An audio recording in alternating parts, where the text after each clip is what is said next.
mga ma'am, so manghagpatan ninyo og tinangkong. So mga ma'am, kabalo mo, pila ning isa ka bugot.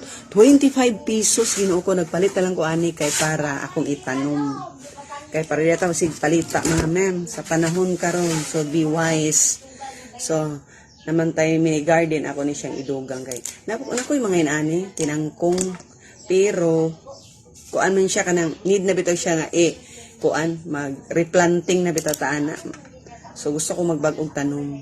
So manang gipalit din akong tuyo mga ma'am ang tinangkong kay para double purpose para sunod di na ta magpalit kay dali ra ni siya mo kuan. Dali ra man ni mangudlot. So ato dayong maka-harvest sa din tadi.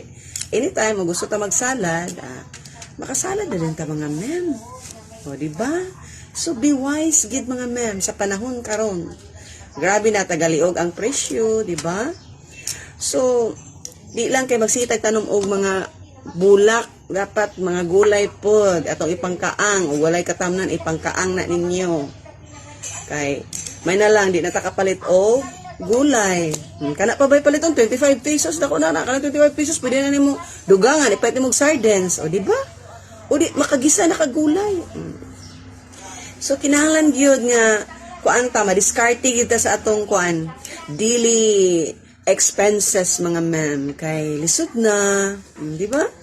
Daghang tag mga bills nga bayro nun, may na lang di na ta maka kuan ma-minimize ang atong expenses kay ang daily expenses grabe gyud taga og di ka kabalo bankrupt gyud. Permanente gyud ta zero balance. So negative gyud permanente mga ma'am.